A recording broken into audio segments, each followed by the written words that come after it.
sekali. Ada orang tuh agak bahagia, ada orang tuh bahagia, ada orang sangat bahagia. Itu kalau di dunia. Kalau di akhirat enggak. Di akhirat itu fariqun fil jannati wa fariqun fis. Sekali seneng, senengnya enggak ketulungan. Walakum fiha ma tashtahi anfusukum walakum fiha ma tad'un nuzulan min ghafurir rahim. Allah Subhanahu wa taala menyiapkan surga. Surga itu standarnya apa? Standarnya mau kamu apa semua ada. Mau apa semua ada, itulah surga. Walahum fiha azwajum mutahharah. Allah Subhanahu wa taala akan memberikan kepada orang-orang ahli surga azwaj, bukan satu istri, azwaj banyak sekali. Makanya enggak kesampaian di dunia, sabar saja. Azwajum mutahharah. Istri-istri yang mutahharah, yang disucikan oleh Allah, disucikan zahirnya, sehingga mulai ujung rambutnya sampai ujung kakinya tidak ada kotorannya sama sekali. Jangankan kotoran, hadirin yang mulia, ludahnya pun bisa menjadikan lautan yang asin menjadi manis seketika. Hadirin yang mulia, bidadari surga diceritakan suatu ketika bidadari surga ini menampakkan wajahnya, membuka jendela surga dan menampakkan wajahnya. Maka malaikat pada kaget. Mereka kira itu adalah cahaya Allah, hijabnya Allah, Allah tampakkan. Maka malaikat langsung sujud semuanya. Tiba-tiba bidadari datang mengatakan, "Hei malaikat, kenapa kau tundukkan kepalamu? Ini saya, hanyalah seorang bidadari."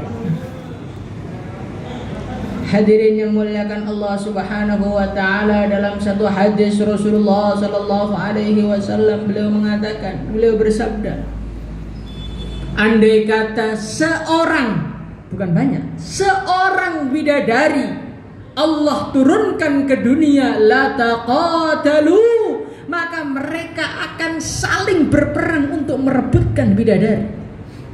Mau yang tua, mau yang muda, mau yang kecil pun ikut perang semua.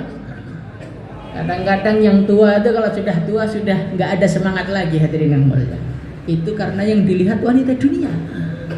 Nanti kalau yang dilihat itu bidadari, yang tua pun ikut semangat lagi, hadirin yang mulia. Hadirin yang dimuliakan Allah Subhanahu wa taala, la taqatalu. Maka Nabi mengatakan mereka akan berperang sehingga sampai semuanya mati tanpa tersisa demi untuk merebutkan seorang wanita surga. Hadirin yang dimuliakan Allah Subhanahu wa taala, ini bercerita mengenai kenikmatannya surga. Di satu sisi ada tembok yang begitu besar.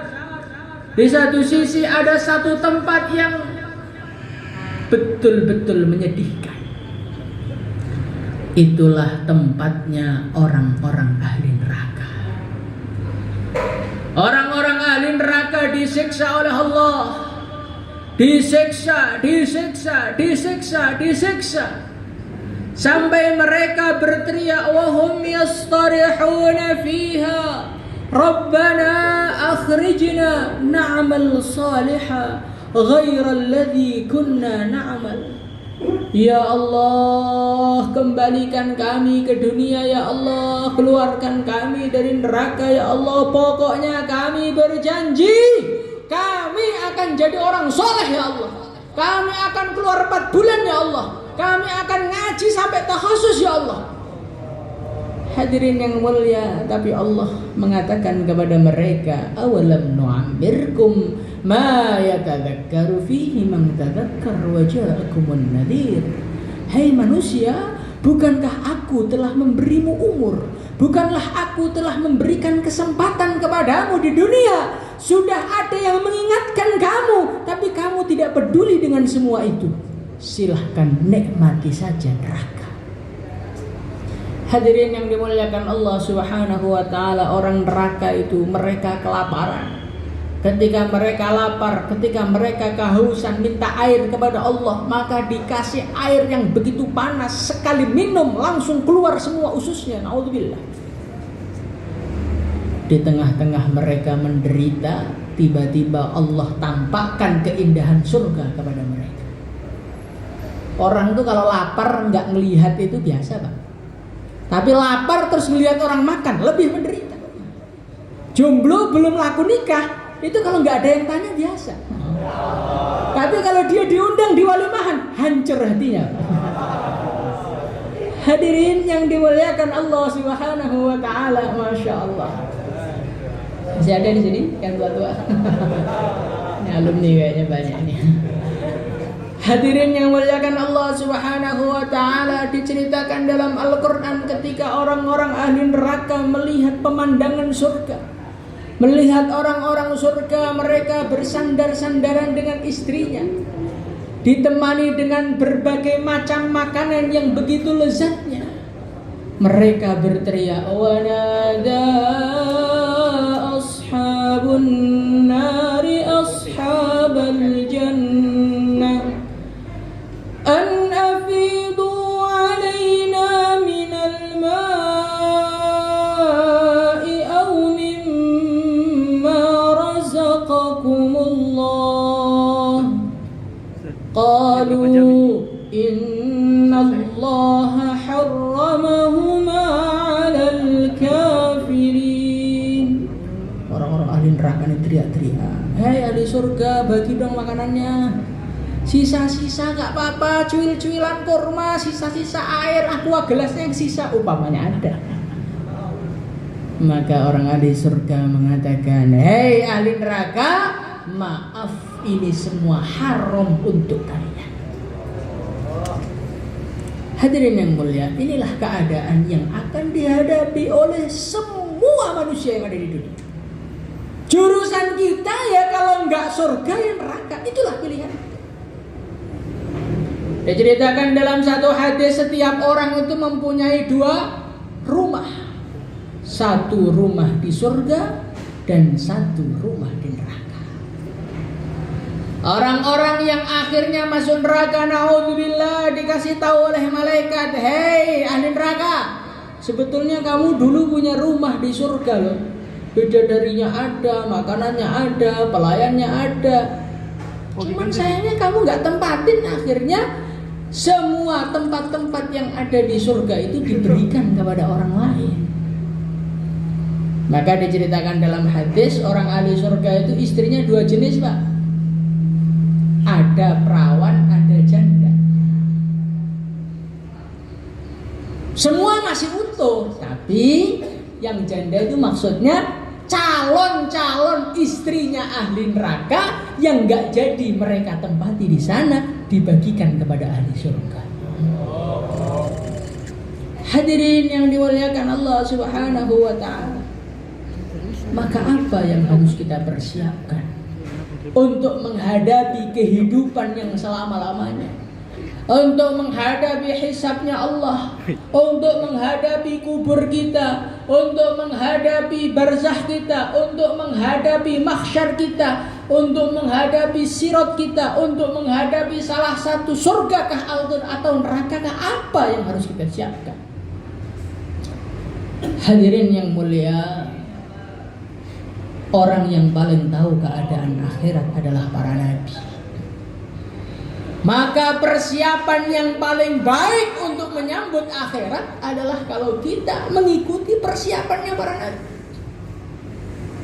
Karena mereka yang tahu, mereka yang pernah melihat akhirat, mereka orang yang pernah jalan-jalan ke sana, maka cara enak di sana mereka yang paling tahu.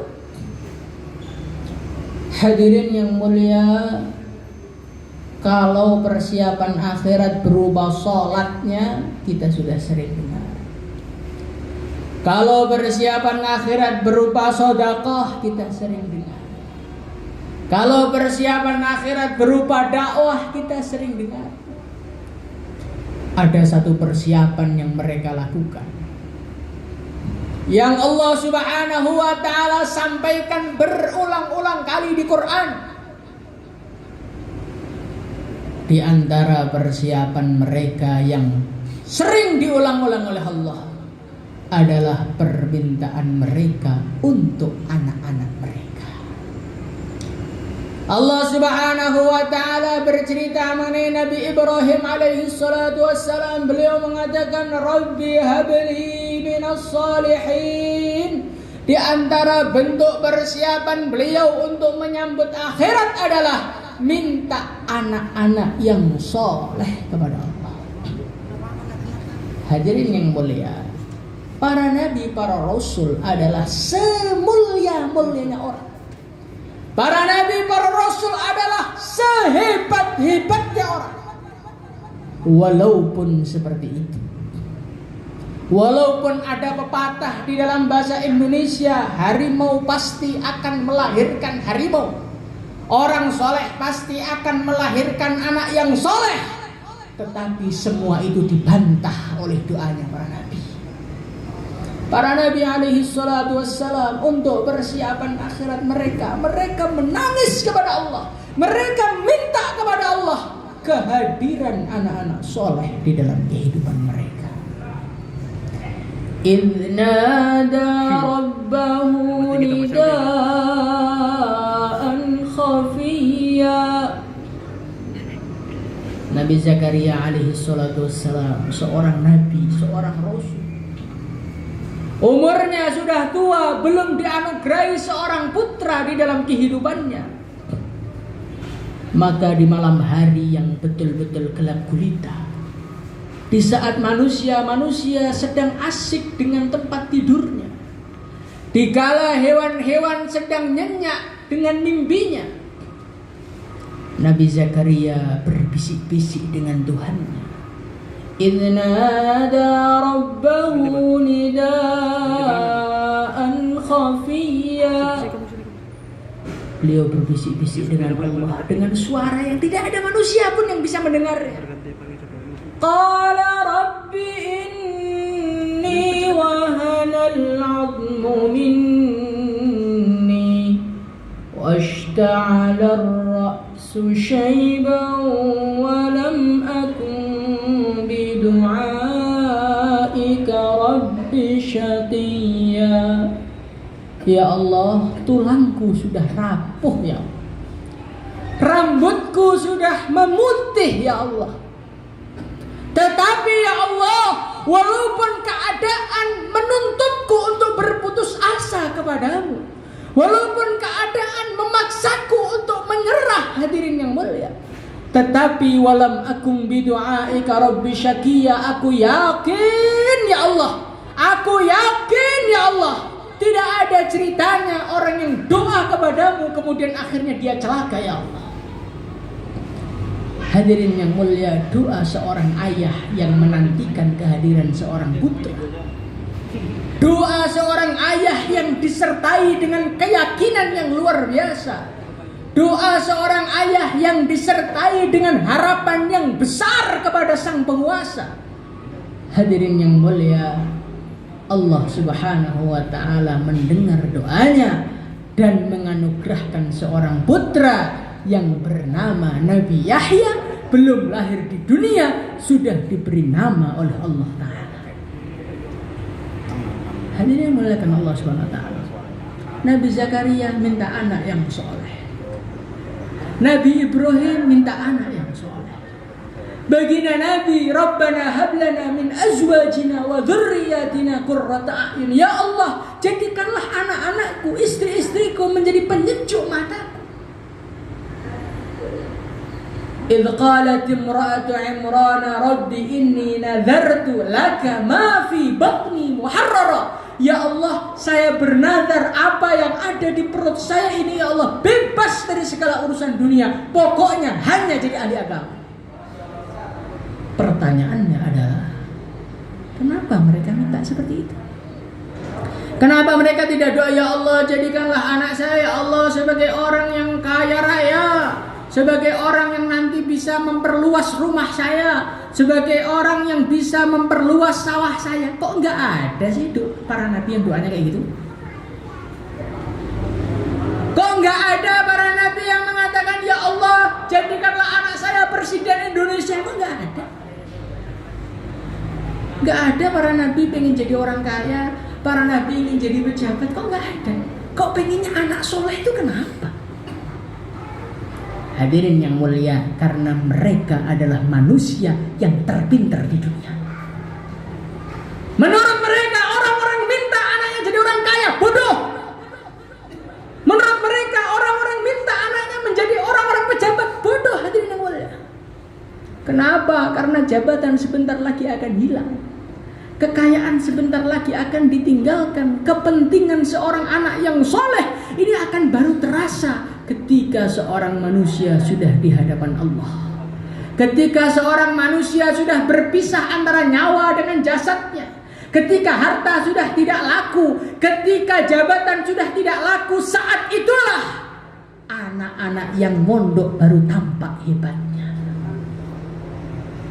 Hadirin yang muliakan Allah subhanahu wa ta'ala, nanti di akhirat ketika manusia yauma yafirrul mar'u min akhihi, Allah mengatakan nanti di akhirat bapak lari dari anaknya, anak lari dari bapaknya, anak lari dari ibunya, ibu lari dari suaminya, semua lari sembunyi masing-masing.